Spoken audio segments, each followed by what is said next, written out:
Justice के channel पर आपका स्वागत है। आज हम यहाँ पर ये देखेंगे कि कई लोगों के मेरे पास क्वेश्चंस आते हैं कि मैम मेरे पार्टनर ने मुझसे वॉक अवे क्यों कर लिया विदाउट एनी रीज़न।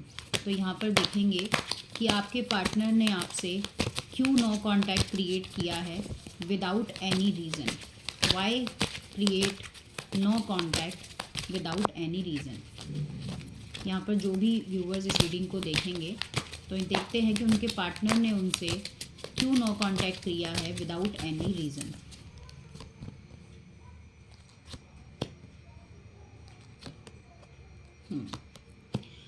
रीज़न ऐसा है कि मुझे यहाँ पर नज़र आ रहा है कि इस इंसान ने आपसे नो कांटेक्ट इसलिए क्रिएट किया है। पहली बात तो ये है कि ये इंसान की लाइफ में आप कहीं ना कहीं या तो ऑनलाइन मिले हैं, व्हाट्सएप फेसबुक पे आप लोगों की मीटिंग हो सकती है या हुई होगी पास्ट में। तो आप लोग मिले, ये पहले आपके लिए बहुत ज़्यादा पैशनेट थे और बहुत ज़्यादा आपको स्टॉक्स पाए करते थे, आप भी इनको बहुत ज़्यादा स्टॉक्स पाए करते थे। हर चीज़ आपकी इनको अच्छी लगती थी और इनकी आपको अच्छी लगती थी। फिर इन्होंने आपसे मिलने का डिसीज़न लिया, आप दोनों मिले। मिलने के बाद आप दोनों में बातें हुई, बहुत अच्छे लगे आप इनको ऐसा लगा कि आप इनके लिए बेस्ट पार्टनर हैं। इस तरह से आप लोगों की मीटिंग हुई और आप लोगों ने काफ़ी इन्जॉय किया, ठीक है। उसके बाद आप थोड़ा टाइम आप लोगों की बातें हुई, आप लोग रिलेशनशिप में रहे।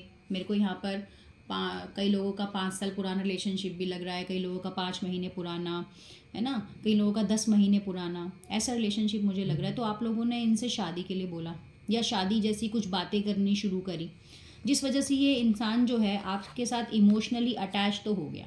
इसको लगा कि हाँ चलो शादी करनी चाहिए। कुछ लोगों के पार्टनर ने यहाँ पर उनको मैरिज कमिटमेंट दिया और मैरिज कमिटमेंट देने के बाद भी आपको अपने से बहुत ज़्यादा इमोशनली अटैच किया। जब उनको लगा कि हाँ आप उनके बिना नहीं जी पाओगे, जब उनको लगा कि आप उनके बिना नहीं जी पाओगे, बहुत ज़्यादा आप उनके लिए पैशनेट हो रहे हो और उन पर बहुत ज़्यादा डिपेंडेंट हो रहे हो और उनको ऐसे लगने लगा कि आप ऐसा फील कर रहे हो कि अगर ये आपकी लाइफ से चले गए तो कुछ नहीं रहेगा।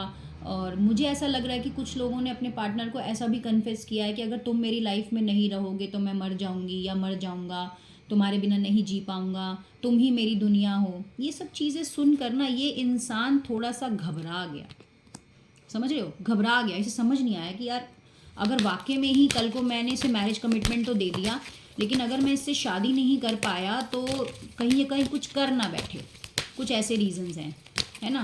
मैरिज के सिनेरियोज मुझे यहाँ पर थोड़े ज़्यादा नज़र आ रहे हैं। उसके बाद इस इंसान की ज़िंदगी में हो सकता है कि थोड़ा सा इसका करियर, इसके साथ इसका सेलिब्रेशन, इसकी फ्रीडम इसको ज़्यादा अच्छी लग रही थी, जो आपके साथ आने के बाद कहीं ना कहीं बंद सी गई थी। आपके साथ कमिटमेंट के बाद ये इंसान बंध गया था, मतलब जो इसको यस आपके साथ बंध सा गया था, क्योंकि ये बंधा नहीं रहना चाहता। ये बंधा नहीं रहना चाहता। ये चॉइस ओरिएंटेड पर्सन है। इसने आपके साथ इक्वल गिव एंड टेक तो किया, आपको वाइफ मटेरियल भी बोला, कईयों ने तो बोल ही दिया कि आप मेरे हस्बैंड जैसे हो, आप मेरी वाइफ जैसे हो। लेकिन ये सब होने के बाद भी ये इंसान डर गया।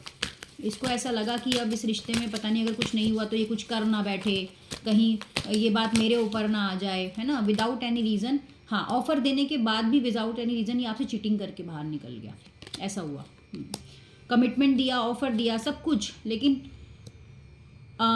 जब इसको एक्शन मोड में आने का टाइम इसका आया, इसे लगा कि नहीं यार अब तो रिलेशनशिप में बहुत टाइम हो गया है, अब तो काम करना ही पड़ेगा, तो ये इंसान आपसे वॉक अवे करने लगा, आपसे नो कांटेक्ट क्रिएट करने लगा। एक्शन पीरियड में ये एक्शन नहीं ले पाया आपके लिए। ये चीज़ें यूनिवर्स बताइए कि यहाँ पर विदाउट रीज़न जिन लोगों के पार्टनर ने उनसे वॉक अवे किया है और क्या एनर्जीज आ रही हैं उनके पार्टनर की तरफ से। यूनिवर्स बताइए कि जो विदाउट रीज़न अगर किसी के पार्टनर ने इनकी लाइफ से वॉक अवे किया है, जो भी व्यूवर्स इस रीडिंग को देखेंगे उनके पार्टनर ने इनकी लाइफ से वॉक अवे किया है, तो क्या रीजंस हैं। देखिए ऐसा नो कांटेक्ट क्रिएट करने का रीज़न ही मुझे यही आ रहा है कि जब इस इंसान को लगा कि अब मुझे इस रिश्ते में कुछ ना कुछ तो करना पड़ेगा, इस रिश्ते को नाम देना पड़ेगा, तो ये इंसान ने आपको मैनिपुलेट किया, आपके साथ नो कांटेक्ट क्रिएट किया। कोई भी रीज़न नहीं थे इसके पास आपको देने के लिए। कई लोगों का तो मुझे लग रहा है कि यहाँ पर बहुत ज़्यादा पैशनेट फीलिंग्स भी रही हैं आपके पार्टनर के साथ आपकी, है ना, passionate energy, inspired action energy, adventurous भी रहा है आप लोगों का रिलेशनशिप। लेकिन जब वही बात बार बार आ रही है कि जब इसको लगा कि अब मुझे मैरिज करनी पड़ेगी तो इसने आपसे नो कांटेक्ट क्रिएट कर दिया। इस आप लोगों के रिश्ते में मुझे और लोग भी नज़र आ रहे हैं जिन्होंने इसको गाइड किया कि भाई छोड़ दे, रहने दे, इस रिश्ते में कुछ नहीं रखा, इसमें काम करने का कोई बेनिफिट नहीं है, ये दुनिया, ये सोसाइटी इस रिश्ते को एक्सेप्ट नहीं करेगी, क्या तू क्या बोलेगा, है ना। कुछ के साथ मुझे लग रहा है कि आपके पार्टनर बहुत ज़्यादा स्टेबल भी हो सकते हैं। दैट्स वाई भी मुझे रीज़न आ रहा है नज़र कि उन्होंने आपको छोड़ा है इस तरह से।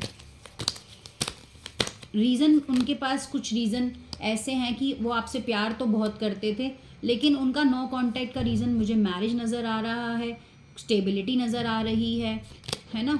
यस, स्टेबिलिटी नज़र आ रही है मुझे यहाँ पर। तो डोंट वरी, उनके हिडन ट्रूथ्स यही हैं कि वो आपको चाह कर भी आपके साथ मैरिज नहीं कर पा रहे थे। दैट्स वाई उन्होंने आपके साथ नो कांटेक्ट क्रिएट किया है, क्योंकि उनकी मुझे यही फीलिंग नज़र आ रही है कि उन्हें ऐसा लग रहा है कि ये मुझ पर बहुत ज़्यादा कोडिपेंडेंट होती जा रही है, मुझ पर बहुत ज़्यादा निर्भर होती जा रही है, या मुझ पर बहुत ज़्यादा निर्भर होता जा रहा है। और यहाँ पे कुछ के पार्टनर की तरफ से उनके अंदर एक्शन लेने की हिम्मत नहीं थी, जिस वजह से उन्होंने ऐसा आपके साथ किया। देख लेते हैं आप लोगों की लव लाइफ में क्या आ रहा है, यूनिवर्स बताइए। देख लेते हैं आपकी लव लाइफ में क्या आ रहा है, आपकी लव लाइफ के लिए क्या गाइडेंस दे रहे हैं आप सबको। जिनके पार्टनर वॉक अवे करके गए हैं, तो क्या एंजल आपकी लव लाइफ में कुछ चेंजेस लाने के लिए कुछ ना कुछ कर रही है। यस, बिल्कुल, मेक द एफर्ट्स। आपके पार्टनर आने वाले टाइम में कुछ ना कुछ एफर्ट ज़रूर करेंगे आपके साथ। अगर अभी तक उन्होंने एफर्ट्स नहीं किए हैं तो